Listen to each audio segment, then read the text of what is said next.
And in the same way, we need models of governance that are inclusive and accountable to ordinary people. I recognize not every country in this hall is going to follow the same model of governance. I do not think that America can or should impose our system of government on other countries. But there appears to be a growing contest between authoritarianism and liberalism right now. And I want everybody to understand, I am not neutral in that contest. I believe in a liberal political order, an order built not just through elections and representative government, but also through respect for human rights and civil society and independent judiciaries and the rule of law. I know that some countries which now recognize the power of free markets still reject the model of free societies. And perhaps those of us who have been promoting democracy feel somewhat discouraged since the end of the Cold War, because we've learned that liberal democracy will not just wash across the globe in a single wave. Dan dengan cara yang sama, kita membutuhkan model pemerintahan yang inklusif dan bertanggung jawab kepada rakyat biasa. Saya sadar bahwa tidak setiap negara di aula ini akan mengikuti model pemerintahan yang sama. Saya tidak berpikir bahwa Amerika dapat atau harus memaksakan sistem pemerintahan kami di negara lain. Tetapi tampaknya ada persaingan yang berkembang antara otoritarianisme dan liberalisme saat ini. Dan saya ingin semua orang mengerti, saya tidak netral dalam kontes itu. Saya berpegang pada tatanan politik liberal, tatanan yang dibangun tidak hanya melalui pemilihan umum dan pemerintahan perwakilan, tetapi juga melalui penghormatan terhadap hak asasi manusia dan masyarakat sipil, serta peradilan independen dan supremasi hukum. Saya tahu bahwa beberapa negara yang sekarang mengakui kekuatan pasar bebas masih menolak model masyarakat bebas. Dan mungkin kita yang telah menggalakkan demokrasi merasa agak putus asa sejak berakhirnya Perang Dingin. Karena kita telah belajar bahwa demokrasi liberal tidak akan tersebar ke seluruh dunia dalam satu gelombang.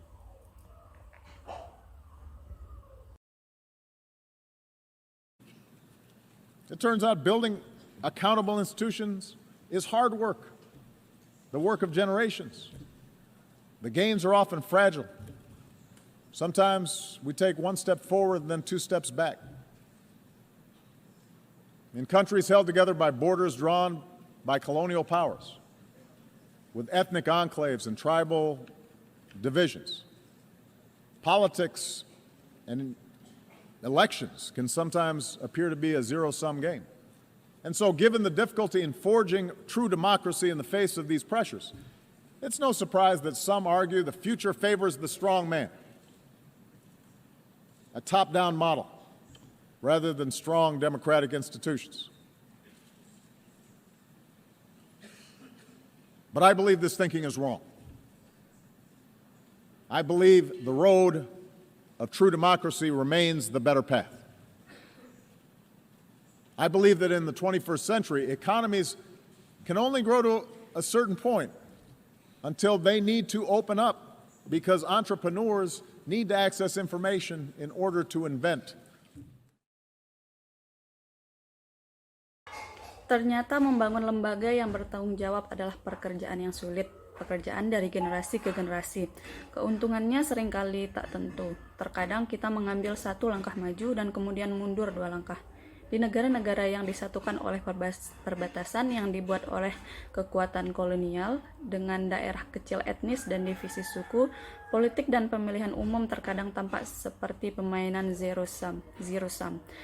Jadi, mengingat kesulitan dalam menempa demokrasi sejati dalam menghadapi tekanan-tekanan ini, tidak mengherankan bahwa beberapa orang berpendapat bahwa masa depan berpihak pada orang-orang kuat, model top-down, daripada institusi demokrasi yang kuat. Tapi saya yakin pemikiran ini salah. Saya percaya jalan demokrasi sejati tetaplah menjadi jalan yang lebih baik.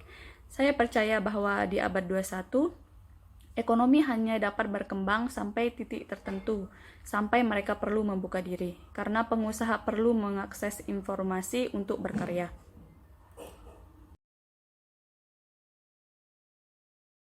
Young people need a global education in order to thrive.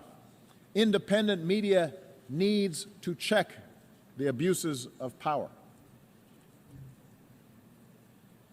Without this evolution, ultimately expectations of people will not be met. Suppression and stagnation will set in. And history shows that strong men are then left with two paths: permanent crackdown, which sparks strife at home, or scapegoating enemies abroad, which can lead to war. Now, I will admit, my belief that governments serve the individual and not the other way around is shaped by America's story.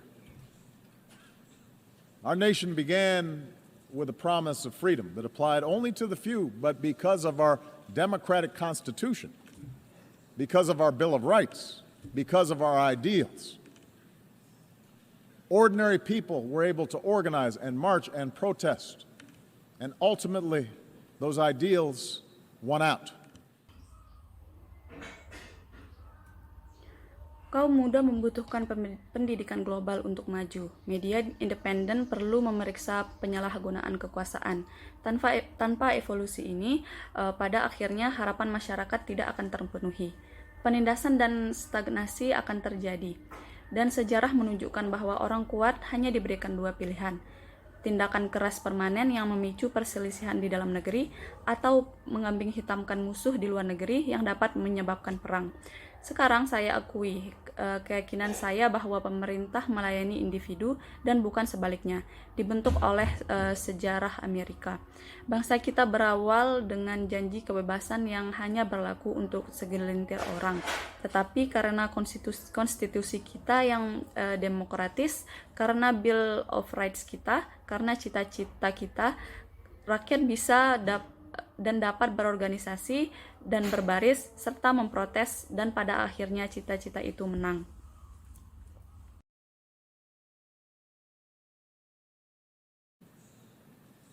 Open doors for women and minorities and workers in ways that made our economy more productive and turned our diversity into a strength. That gave innovators the chance to transform every area of human endeavor. That made it possible for someone like me to be elected President of the United States. So yes, my views are shaped by the specific experiences of America, but I do not think this story is unique to America. Look at the transformation that's taken place in countries as different as Japan and Chile, Indonesia, Botswana. The countries that have succeeded are ones in which people feel they have a stake. In Europe, the progress of those countries in the former Soviet bloc that embraced democracy stand in clear contrast to those that did not. Hal itu membuka kesempatan bagi perempuan dan kaum minoritas dan pekerja dengan cara membuat ekonomi kita lebih produktif dan mengubah keragaman kita menjadi kekuatan, yang memberi para inventor kesempatan untuk mengubah setiap bidang usaha manusia, yang memungkinkan seseorang seperti saya untuk terpilih sebagai Presiden Amerika Serikat. Jadi ya, pandangan saya dibentuk oleh pengalaman khusus Amerika. Tetapi saya tidak berpikir hal ini unik di Amerika. Lihatlah perubahan yang terjadi di negara-negara yang berbeda seperti Jepang dan Chili, Indonesia, Botswana. Negara-negara yang telah berhasil adalah negara-negara di mana masyarakat merasa memiliki kepentingan. Di Eropa, kemajuan negara-negara bekas blok Soviet yang menganut demokrasi sangat kontras dengan yang tidak.